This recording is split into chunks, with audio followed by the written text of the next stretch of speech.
যখন কেউ 3 কোটি টাকা দিয়ে একটা নমিনেশন কিনবে তখন সেই টাকা কার উপর দিয়ে তুলবে? এই পাবলিকের উপর দিয়েই তুলবে। তো দিন শেষে কি হলো? পাবলিক শোষণ হবে, আর পাবলিক শোষণ হইলে একটা পর্যায়ে তো খেপে আসবে, এবং সেটাই হয়েছে জুলাইয়ে। সেটাই হয়েছে। আমি জানি জুলাইয়ের আন্দোলনের ডাক যারা দিয়েছে তাদের উদ্দেশ্য পাকিস্তানপন্থী, এটা কনফার্ম, কিন্তু তারা আমার দেশের জনগণকে যে ব্যবহার করতে পারছে সেই সুযোগ দিয়েছেন তো আওয়ামী লীগেররা, সেই সুযোগ দিয়েছে আওয়ামী লীগের লোকেরা। যার মেম্বার হওয়ার যোগ্যতা নেই তাকে বানায় দিয়েছেন আওয়ামী লীগের সভাপতি, যার চেয়ারম্যান হওয়ার যোগ্যতা নাই তাকে বানায় দিয়েছেন আওয়ামী লীগের সভাপতি, তার উপর বানায় দিয়েছেন হচ্ছে পরিবারতন্ত্র, মানে বাপ নেতা ছেলেকেও নেতা বানাইতে হবে। এই যে এই ধরনের টেন্ডেন্সি যখন চলে আসে তখন একজন তৃণমূল নেতাকর্মী কেন কাজ করবে বলেন? তখন ওই তৃণমূল নেতাকর্মীটা দেখবে কি, দূর আমি ওদের পিছনে স্লোগান দিয়ে লাভ হবে কি, ওর দিন শেষে তো ওর ছেলেরও নেতা বানাবে, দিন শেষে এমপি হলে ওর ছেলে হবে, আমি রাজনীতি করে কি পাবো? স্বাভাবিক, রাজনীতি করলে আপনার ছেলেও যদি হয় রুট লেভেল থেকে উঠে আসতে হবে পাবলিকের ভালোবাসা নিয়ে। ওই যে আমি তোমাকে দিলাম এই টেন্ডেন্সি তৈরি করেছেন বলেই আজকে আওয়ামী লীগের এই অবস্থা। এই ভিডিওগুলো আওয়ামী লীগের দেখা উচিত।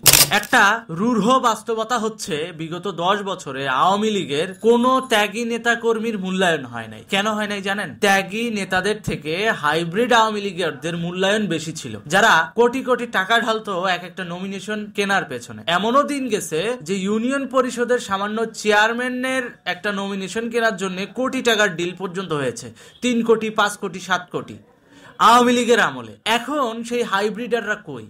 এখন সেই হাইব্রিড আওয়ামী লীগাররা কেউ কিন্তু নাই। থাকলে কিন্তু ওই ত্যাগী নেতা কর্মীরাই কিন্তু মাঠে আছে এবং ওরাই মার খাচ্ছে।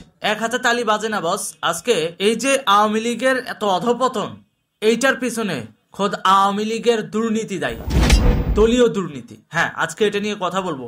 অনেকটা বলতে পারেন যে আওয়ামী লীগ যারা সাপোর্ট করেন তারা হয়তো এই কথাটা বলতে পারেন, এখন এই সময়ে এই কথাগুলোর কি খুব বেশি দরকার আছে? অবশ্যই দরকার আছে, কারণ ভবিষ্যতে যে আপনি এই ধরনের বিপদে আবার পড়বেন না তার কি গ্যারান্টি আছে?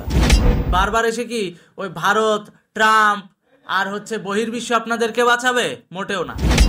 আওয়ামী লীগ যদি পুনরায় বাংলাদেশে ফিরে এসে রাজনীতি করতে চায় তাহলে অবশ্যই তাকে জনগণের ম্যান্ডেটটা মাথায় রাখতে হবে। আপনারা একটা জিনিস খেয়াল করে দেখেন, একটা সময় তৃণমূল নেতা কর্মীরা ডিসাইড করতো তাদের লিডার কে হবে, এখন কেন্দ্র ডিসাইড করে কাকে তৃণমূলের মাথার উপর বসিয়ে দেওয়া যায়। এইভাবে একটা পার্টি তো চলতে পারে না, এইভাবে একটা পার্টি চলে না। এই ধরনের ডমিনেশন কখনোই রাষ্ট্রের জন্য কল্যাণকর নয়, দেশের জন্য কল্যাণকর নয়। তাহলে দলের জন্য কল্যাণকর হয় কিভাবে?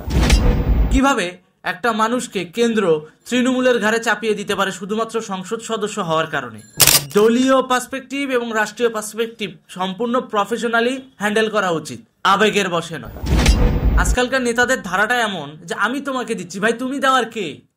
তুমি দেওয়ার কে? তুমি যে দিচ্ছ তোমার বাপদাদার ঘরের সম্পত্তি দিচ্ছ না, তুমি রাষ্ট্রের সম্পদ এনে জনগণকে দিচ্ছ। তুমি এটা বলতে পারো আমি তোমাদের খাদেম, আমি তোমাদের হয়ে কাজ করতেছি। একজন এমপি, সে যখন এমপি হয়ে যায় সে ওই উপজেলা আওয়ামী লীগের সভাপতিরে ঘন্টাও গুনে নেই। হয়েছে না? আওয়ামী লীগে এটা হয়েছে, অন্যান্য দলের ক্ষেত্রেও হয়। এটা প্রত্যেকটা রাজনৈতিক দলের এক ধরনের অহংকার বলতে পারেন, আর অহংকার ওই যে পতনের মূল। আপনি যখনই অহংকার করবেন তখন স্বভাবতই আপনার পতন হবে। সেটা যে কোনো পার্টিরই হতে পারে, নট অনলি যে আওয়ামী লীগ। এখন আওয়ামী লীগের পতনের সময় এখন আওয়ামী লীগের উদাহরণ আমরা দিতেই পারি, বাট বিএনপিও একই ধারায় গিয়েছিল অন্যান্য রাজনৈতিক দলগুলো। এই বিষয়গুলো কিন্তু আমাদের মাথায় রাখতে হবে যে এই পার্টিগুলো যে ফল করেছে, পতন হয়েছে, এই পতনের পেছনে অ্যাকচুয়াল কারণগুলো কি? অ্যাকচুয়াল কারণ হচ্ছে এটা যে তৃণমূলকে মূল্যায়ন না করে তাদের মাথার উপর এমন একজন লিডারকে বসিয়ে দেওয়া হচ্ছে যাদেরকে তৃণমূলের নেতাকর্মীরা মানতে বাধ্য। মানে যেখানে হওয়া উচিত যে ভালোবাসা দিয়ে নেতা তৈরি হবে, সেখানে একটা নেতাকে ডিসাইড করে দেওয়া হচ্ছে যে ওকে তোমাদের বাধ্যতামূলক ভালোবাসতে হবে। ভাই, ভালোবাসা এইভাবে হয় না তো। কারণ একটা নেতাকে যখন আপনি ভালোবাসবেন, ভালোবেসে যখন তার সঙ্গে কাঁধে কাঁধ মিলিয়ে কাজ করবেন, তখন বিষয়টা কিন্তু স্বার্থগত সম্পর্কের মধ্যে থাকে না। আর যখন একটা নেতাকে আপনি তৃণমূলের ঘাড়ে চাপিয়ে দিবেন যে এটাকেই তোমার নেতা মানতে হবে, তখন কিন্তু ওই জায়গায় বাধ্যবাধকতা থাকে। বাধ্যবাধকতাটা কি থাকে? যে একে তো আমার ভালোবাসতেই হবে, তাহলে দেখি ওর কাছ থেকে ফায়দা নেই। তখন ওই জায়গায় দেখা গেছে এটা ছাড়া যাবো না, মানে ডিমান্ড বাইরে যায়। তো নেতা ওই ডিমান্ড ফুলফিল করার জন্য যখন দেয় যে আমি তোমাকে দিলাম, এই যে দিলাম আমি তোমাকে, এই ধরনের টেন্ডেন্সিগুলো তখন ওখানে এক্সিকিউট হয়। মানে লেনদেনের সম্পর্ক, তখন ওইটা আর ভালোবাসার সম্পর্ক থাকে না। তো যখন আপনার দলীয় পার্সপেক্টিভেই ভালোবাসার রিলেশনটা থাকবে না, তখন দেশপ্রেমটা আসবে কোথা থেকে? এইগুলো কিন্তু বাস্তবতা। তো দল পরিচালনার ক্ষেত্রে কিন্তু কিছু কিছু সময় তৃণমূল নেতা কর্মীদের ম্যান্ডেট নিয়ে লিডার তৈরি করা উচিত। এবং দলের ভিতরে যখন ভোটের প্র্যাকটিস থাকবে, মানে ভোটিং এর মাধ্যমে আপনি লিডার তৈরি করবেন, তারপর সেই লিডারকে আপনি প্রেস রিলিজের মাধ্যমে অ্যানাউন্স করে দিবেন। সিলেকশন না, ইলেকশন ম্যান্ডেটের মাধ্যমে যদি লিডার তৈরি হয়, দলের ভিতর লিডার তৈরি হয়, তাহলে ফিউচারে কি হবে জানেন? ফিউচারে এই জিনিসটার, এই ধারাটা বজায় থাকবে রাষ্ট্রীয় পর্যায়ে। কারণ দলে তাকে যেমন কর্মীদের কাছ থেকে ভোট নিয়ে নেতা হইতে হয়েছে, ঠিক একই ভাবে যখন রাষ্ট্র পরিচালনায় সে যাবে, সংসদ সদস্য হোক, চেয়ারম্যান হোক, মেম্বার হোক, যাই সে হতে যাবে, তখন সেখানে কিন্তু পাবলিকের ভোটের ব্যাপারে সে কনসার্ন থাকবে। ওই যে দিনের ভোট রাতে করবে না, এটা কিন্তু বাস্তবতা যে আওয়ামী লীগের সময় এটা হয়েছে, এটা বাস্তবতা। ভোট চুরি হয়েছে, এটা বাস্তবতা, এটা মানতে হবে। আজকে আওয়ামী লীগের পতন এক হাতে তালি বাজে না ভাই, এক হাতে কখনোই তালি বাজে না। এখানে আজকে আওয়ামী লীগের পতন ঘটাইছে কিছু হাইব্রিড সাম্রাজ্যবাদী ব্যবসায়ীরা, যাদের কাছে টাকা আছে, যারা টাকা দিয়ে সব কেনার চেষ্টা করছে। এই ধরনের মানুষকে যখন আওয়ামী লীগে ঢুকাইছেন আর বঞ্চিত করছেন ওই ত্যাগী নেতাদের, যারা কিনা সুখে দুঃখে বিপদে আপদে আওয়ামী লীগ করছে এবং আওয়ামী লীগের পাশে ছিল, তাদেরকে যখন বঞ্চিত করছেন, তখন কি হয়েছে? যখন আওয়ামী লীগের বিপদ, কিন্তু তখন কিন্তু তারা কিন্তু প্রপারলি এখন ঘর থেকে বেরোচ্ছে না। তারা কিন্তু অভ্যস্ত হয়ে গেছে, দূর আমাদেরকে তো মূল্যায়নই দেয় না।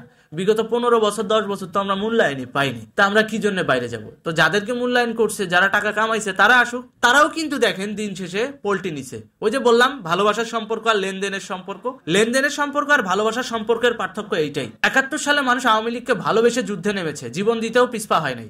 তখন কিন্তু লেনদেনের সম্পর্ক ছিল না, তখন যেটা ছিল আইডিওলজির একটা সম্পর্ক ছিল। এই যে আইডিওলজি, আদর্শগত যে সম্পর্কটা, এটা প্রতিস্থাপন করতে হবে খোদ আওয়ামী লীগের সংগঠনের ভেতরে, যেখানে কোনো মারামারি, কাটাকাটি, হানাহানি থাকবে না। শুধু থাকবে পাবলিক ম্যান্ডেট, পাবলিক ইন্টারেস্ট, কর্মীদের ইন্টারেস্ট, তৃণমূল নেতা কর্মীদের ইন্টারেস্ট। এগুলোকে যদি যখন মূল্যায়ন দিতে পারবেন আপনি, একটা পর্যায়ে অটোমেটিক লিডার তৈরি হবে। জোর করে লিডার বানাইছেন যেগুলারে, একটাও এই দুঃসময়ে কোনো কাজে লাগতেছে? লাগে নাই। অথচ কোটি কোটি টাকা ডিলিংস করছেন আপনারা তাদের সাথে। কেন ভাই? পার্টি কি দোকান? আওয়ামী লীগের মতো একটা রাজনৈতিক দলকে দোকান বানানোর পেছনে আপনার কি মনে হয় না যে আওয়ামী লীগের টপ টু বটম প্রত্যেকটা যারা স্টেক হোল্ডার ছিল, মানে নেতা যারা আছে, তারা দায়ী নয়? অবশ্যই তারা দায়ী। তা না হলে একটা চেয়ারম্যান ইলেকশনের নমিনেশন কিভাবে 3 কোটি টাকায় বিক্রি হইতো? কিভাবে হইতো? যখন কেউ 3 কোটি টাকা দিয়ে একটা নমিনেশন কিনবে, তখন সেই টাকা কার উপর দিয়ে তুলবে? এই পাবলিকের উপর দিয়েই তুলবে। তো দিন শেষে কি হলো? পাবলিক শোষণ হবে। আর পাবলিক শোষণ হইলে একটা পর্যায়ে তো খেপে আসবে, এবং সেটাই হয়েছে জুলাইয়ে। সেটাই হয়েছে। আমি জানি জুলাইয়ের আন্দোলনের ডাক যারা দিয়েছে তাদের উদ্দেশ্য পাকিস্তানপন্থী, এটা কনফার্ম। কিন্তু তারা আমার দেশের জনগণকে যে ব্যবহার করতে পারছে, সেই সুযোগ দিয়েছেন তো আওয়ামী লীগেররা, সেই সুযোগ দিয়েছে আওয়ামী লীগের লোকেরা। যার মেম্বার হওয়ার যোগ্যতা নেই তাকে বানায় দিয়েছেন আওয়ামী লীগের সভাপতি, যার চেয়ারম্যান হওয়ার যোগ্যতা নাই তাকে বানায় দিয়েছেন আওয়ামী লীগের সভাপতি, তার উপর বানায় দিয়েছেন হচ্ছে পরিবারতন্ত্র, মানে বাপ নেতা ছেলেকেও নেতা বানাইতে হবে। এই যে এই ধরনের টেন্ডেন্সি যখন চলে আসে, তখন একজন তৃণমূল নেতাকর্মী কেন কাজ করবে বলেন? তখন ওই তৃণমূল নেতাকর্মীটা দেখবে কি, দূর আমি ওদের পিছনে স্লোগান দিয়ে লাভ হবে কি? ওর দিন শেষে তো ওর ছেলেরও নেতা বানাবে, দিন শেষে এমপি হলে ওর ছেলে হবে। আমি রাজনীতি করে কি পাবো? স্বাভাবিক, রাজনীতি করলে আপনার ছেলেও যদি হয়, রুট লেভেল থেকে উঠে আসতে হবে পাবলিকের ভালোবাসা নিয়ে।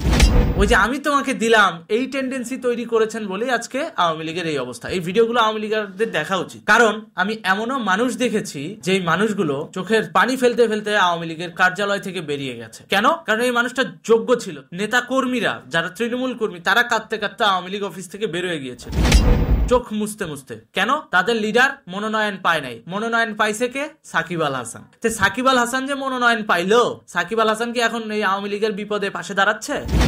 দাঁড়াচ্ছে না।